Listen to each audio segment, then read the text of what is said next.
Hello everyone, welcome to my YouTube channel. आज की class में हम पढ़ने वाले हैं अपना new topic queue in the data structure. इससे पहले हमने काफी सारे जो टॉपिक हैं डाटा स्ट्रक्चर के कवर किए हैं, उनको देखने के लिए आप जो है डाटा स्ट्रक्चर की प्लेलिस्ट चेक कर सकते हैं। So now let us start our class. Queue queue क्या होता है? Queue is a linear collection of data item. ये क्यू जो है वो लीनियर कलेक्शन होती है डाटा आइटम्स की दैट फॉलो फीफो। फीफो मतलब first in first out rule, जहां पर where insertion and deletion take place on the opposite end. एक तरफ से इंसर्शन होगी और दूसरी तरफ से डिलीशन होगी। तो यहाँ पर क्या है, इंसर्शन और डिलीशन ऑपोजिट एंड्स में होगी। नेक्स्ट पॉइंट कह रहा था insertion end is called the rear. जहां पर इंसर्शन होगी उस एंड को बोलेंगे rear and the deletion end is called the front. ठीक है, इसके लिए आप एक बार डायग्राम देखिए।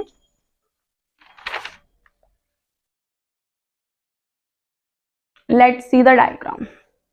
हमारे पास ये क्या है, क्यू का डायग्राम है।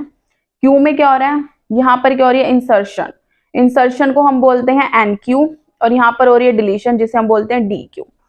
जहां से डिलीशन होगी उसे हम बोलेंगे फ्रंट या फिर हेड, और जहां पे इंसर्शन होगी उसे हम बोलेंगे रेयर, बैक या टेल। ये डायग्राम हम आगे और भी समझेंगे। एक बार आप जो है ये टर्म से समझो। हमारे पास आता है एन क्यू। एन क्यू क्या होता है, जहां पर इंसर्शन हो रही है आइटम की। डी क्यू क्या होता है, जहां पे डिलीशन हो रही है आइटम की। क्यू क्या होता है, क्यू आपको मैंने बताया लीनियर कलेक्शंस हैं डाटा आइटम की, जहां पर क्या कर रहे हैं, फीफो रूल यूज कर रहे हैं। और क्यू क्या यूज करती है, यूज क्या करती है, एरे को या लिंक्ड लिस्ट को।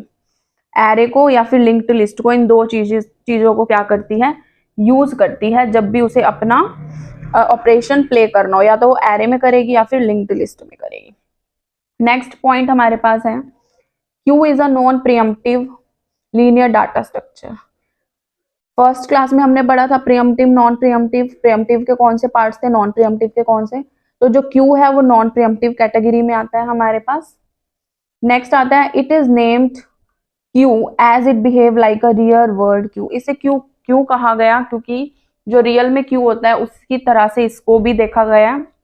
जैसे कि क्यू क्या होती है, एक लाइन होती है, Q of the car in the single line, मतलब काफी सारी नंबर ऑफ कार है, नंबर ऑफ कार है एक ही लाइन में, वो क्या है, क्यू है। वो एग्जाम्पल किसका है, क्यू का है। जब काफी सारी लाइंस हैं एक ही उसमें सिंगल सीक्वेंस में, सिंगल लाइन में, लेन में, तो उसे हम क्यू बोलते हैं। नेक्स्ट हमारे पास एग्जांपल है Q of the people waiting for the food counter. जैसे फूड काउंटर है, वहां पे लाइन में लगे हुए हैं सभी, तो वो भी क्या है, क्यू का एग्जाम्पल है। नेक्स्ट पॉइंट हमें बोल रहा है queue is an abstract data type. Q क्या है, एब्स्ट्रैक्ट डाटा टाइप है with the bounded pre defined capacity, जिसके अंदर क्या है, प्री डिफाइंड कैपेसिटी हमारे पास होती है। फिर से एक बार ये डायग्राम अंडरस्टैंड करो। हमारे पास ये दे रखा है, यहाँ पर क्या है, जहां पर हमारे पास इंसर्शन हो रही है, इंसर्शन हो रही है उसे क्या बोल रहे हैं, एन क्यू, और जहां पर डिलीशन हो रही है उसे ये बोल रहे हैं डी क्यू।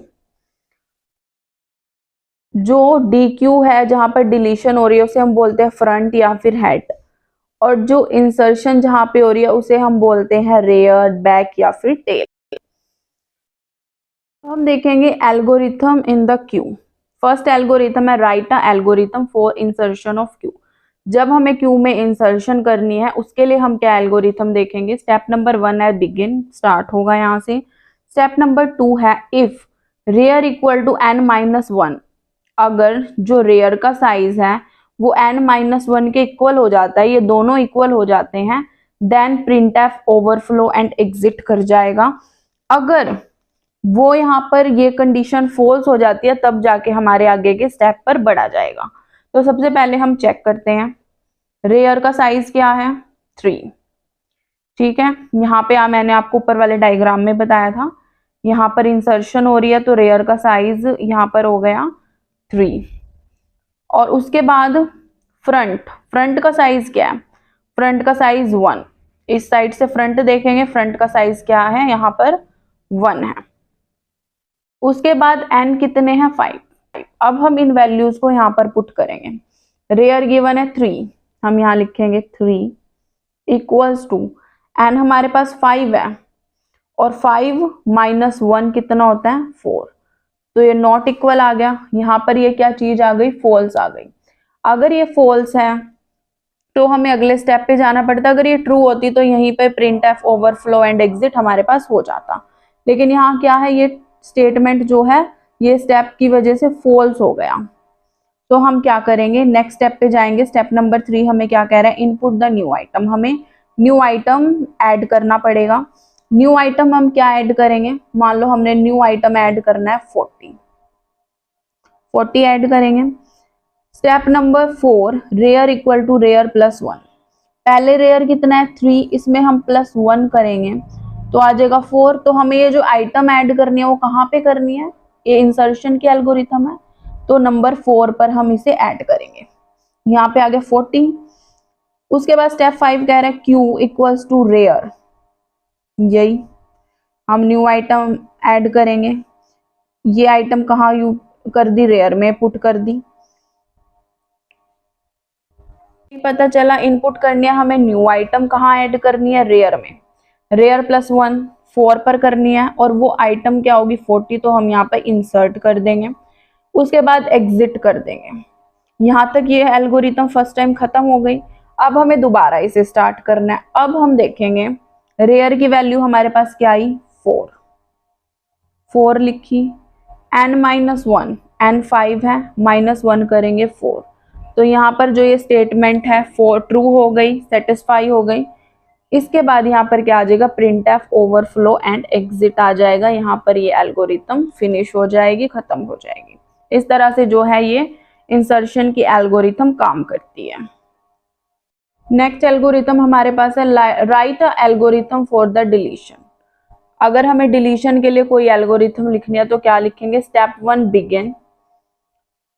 स्टेप 2 में इफ फ्रंट इक्वल टू -1, अगर फ्रंट हमारे पास -1 आ जाता है तो हम प्रिंट एफ अंडरफ्लो और एग्जिट कर सकते हैं। और अगर ये कंडीशन ट्रू नहीं बनती तो आगे के स्टेप्स हम कवर करेंगे। तो सबसे पहले हम देखेंगे यहाँ पर फ्रंट क्या है 0, टोटल नंबर ऑफ इंडेक्स 5 आ गए, रेयर क्या आ गया 3 आ गया, इतना हमें पता है। अब हम यहाँ पे करेंगे set item Q front, set करेंगे। सेट हमारे पास 10 बनेगा, 10 को सेट करेंगे। फ्रंट इक्वल्स फ्रंट में फ्रंट प्लस 1, तो हम यहाँ पर क्या करेंगे, अगर फ्रंट से हम देखेंगे पहली आइटम कौन सी सिलेक्ट होगी, ये आइटम सिलेक्ट होगी। जब हम ये आइटम सिलेक्ट करेंगे तो प्रिंट एफ आइटम डिलीटेड, तो स्टेप 5 में जो पहली आइटम है वो हमारी डिलीट हो जाएगी। अगर हमारी ये आइटम डिलीट हो जाती है तो हमारे पास फ्रंट क्या आता है, फ्रंट आ जाएगा इसको काट के 1, क्योंकि ये तो डिलीट हो गई। फ्रंट आ जाएगा 20 कहाँ पर है, इंडेक्स नंबर 1 पे है। उसके बाद फिर से हम देखेंगे, फिर यहाँ पे आएगा 1 इक्वल टू -1, यहाँ पे हमारे पास आ जाएगा 1 इक्वल टू -1। अब भी कंडीशन क्या कर रही है, ट्रू नहीं है, अभी भी ये फॉल्स है, अभी भी ये नॉट इक्वल टू है। 1 नॉट इक्वल टू -1, अभी भी ये क्या है, हम इसको प्रिंट एफ अंडरफ्लो एग्जिट नहीं कर सकते, ये स्टेप रिपीट करेंगे। जब ये स्टेप रिपीट करेंगे फिर हमारे पास यहाँ पर क्या आएगा 1 आएगा। 1 के अंदर हम इसको सेलेक्ट करेंगे, इसको सेलेक्ट करके इसको डिलीट करेंगे, सिमिलरली इसको डिलीट करेंगे, सिमिलरली इसको डिलीट करेंगे। एट द लास्ट हमारे पास क्या बचेगा, जब ये चारों आइटम 1 बाय 1 डिलीट हो जाएंगी तो हमारा यहाँ पर नहीं जाएगा, हमारा जो नेक्स्ट फ्रंट है वो ये नहीं दिखाएगा, वो फ्रंट फिर हमारे पास -1 दिखाएगा। जब सभी आइटम्स डिलीट हो जाएंगे तो हमारे पास फ्रंट -1 दिखाएगा। जब हमारा फ्रंट -1 दिखाएगा तब हम कह सकते हैं print F underflow and exit हम कर सकते हैं। इस तरह से जो है एल्गोरिथम वर्क करती है क्योंकि इंसर्शन एंड डिलीशन में। होप सो आपको वीडियो ये अच्छे से क्लियर हुई होगी। Please like the video and आगे हम इसके थोड़े एडवांटेज डिसएडवांटेज भी देखेंगे। Now implementation of the Q, इसके अंदर 2 इम्प्लीमेंटेशन है, सीक्वेंस एलोकेशन एंड 2 है linked list allocation.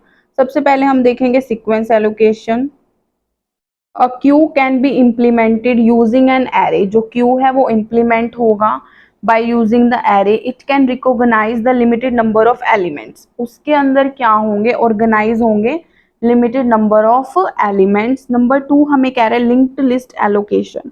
A Q can be implemented use the linked list, मतलब लिंक्ड लिस्ट को यूज करके भी जो है हम अपना क्यू इम्प्लीमेंट कर सकते हैं जो ऑर्गेनाइज करेगा अनलिमिटेड नंबर ऑफ एलिमेंट्स। तो यहाँ से हमें पता चलता है सीक्वेंस एलोकेशन में लिमिटेड नंबर ऑफ एलिमेंट्स होंगे, लेकिन लिंक्ड लिस्ट में अनलिमिटेड नंबर ऑफ एलिमेंट्स होंगे। नेक्स्ट हमारे पास आता है real time application of the queue. Number 1 है एटीएम बूथ लाइन, जहां पर हम क्या कर रहे हैं, क्यू टेक्निक का यूज कर रहे हैं। नंबर 2 है टिकट काउंटर लाइन, वहां पर भी लाइन बन रही है जो कहीं ना कहीं एज एप्लीकेशन ऑफ क्यू है। थर्ड है CPU task scheduling and fourth है waiting time of each customer at the centre call. जब तक सेंटर कॉल पर एक रिसीवर किसी और के पास बात कर रहा है तब तक दूसरे कस्टमर को वेट करना पड़ेगा। तो ये भी क्या है, एप्लीकेशन ऑफ क्यू है। नेक्स्ट हमारे पास आता है advantage of Q. First advantage है कि काफ़ी सारा जो लार्ज अमाउंट ऑफ डाटा है उसको हम इफिशिएंटली मैनेज कर सकते हैं with the help of queue. Point number 2 कह रहा है operation such as insertion and deletion can be performed with as as it follow the first in first out rule. जो ऑपरेशन है इंसर्शन डिलीशन का वो बहुत ईजिली हम use कर सकते हैं, उसे अप्लाई कर सकते हैं, क्योंकि इस क्यू के अंदर क्या है, first in first out rule use होता है। जो पहले आएगा वही सबसे पहले जाएगा। नेक्स्ट हमारे पास है Q R useful when the particular service is used by the multiple customer. अगर सिंगल किसी एक सर्विस को काफी सारे कस्टमर या कंज्यूमर यूज कर रहे हैं तो वहां पर भी क्या है, हम क्यू की जो टेक्निक है वो यूजफुल होगी। नेक्स्ट हमारे पास एडवांटेज है Q R fast in speed for the data inter process communication. जो क्यू है वो एक बहुत ही फास्ट स्पीड से जो है काम करता है इंटर प्रोसेस कम्युनिकेशन के अंदर। लास्ट एडवांटेज हमारे पास है Q can be use in implementing of other data structure. अच्छा, अगर हमें दूसरे टाइप के डाटा स्ट्रक्चर्स के अंदर भी काम करना है, इम्प्लीमेंटेशन करनी है, तब भी हम क्यू को यूज करते हैं। जैसे क्यू जो है वो एरे में, लिंक्ड लिस्ट में भी कहीं ना कहीं यूज हो रहा है। Now disadvantage of the queue. Number 1 disadvantage है the operation such as insertion and deletion of element from the middle are time consuming. अच्छा, अगर हमें मिडल का कोई नंबर है, एलिमेंट है, उसकी डिलीशन या इंसर्शन करनी है तो काफ़ी ज़्यादा टाइम कंज्यूमिंग हो जाएगा, क्योंकि एक एंड से वर्क स्टार्ट होगा तब जाके हम मिडल तक पहुंच पाएंगे। नेक्स्ट हमारे पास डिसएडवांटेज है in the classic queue a new element can only be inserted when the exit element are deleted from the queue. Classic queue में क्या होगा, नया एलिमेंट तभी इंसर्ट हो सकता है अगर उसके अंदर जो ऑलरेडी एलिमेंट पड़ा है उसे हम डिलीट कर सकते हैं। वो किस केस में, अगर हमारे पास क्यू में स्पेस ना हो किसी नए एलिमेंट को ऐड करने का। नेक्स्ट हमारे पास है searching an element take O n time, मतलब काफ़ी ज़्यादा टाइम लग जाता है, ओमेगा एन टाइम लग जाता है अगर हम किसी एलिमेंट को सर्च करते हैं इन द क्यू। नेक्स्ट हमारे पास डिसएडवांटेज है maximum size of Q must be defined prior in case of array implementation. Maximum size जो है क्यू का वो डिफाइन होता है किस प्रियोरिटी में, प्रियोरिटी में एरे इम्प्लीमेंटेशन प्रियोरिटी में। ये कुछ एडवांटेज डिसएडवांटेज थे और आज का हमारा क्यू का टॉपिक था। होप सो आपको अच्छे से क्लियर हुआ होगा। Thank you so much. Please share the video, put the comment and like the video. Thank you, bye bye.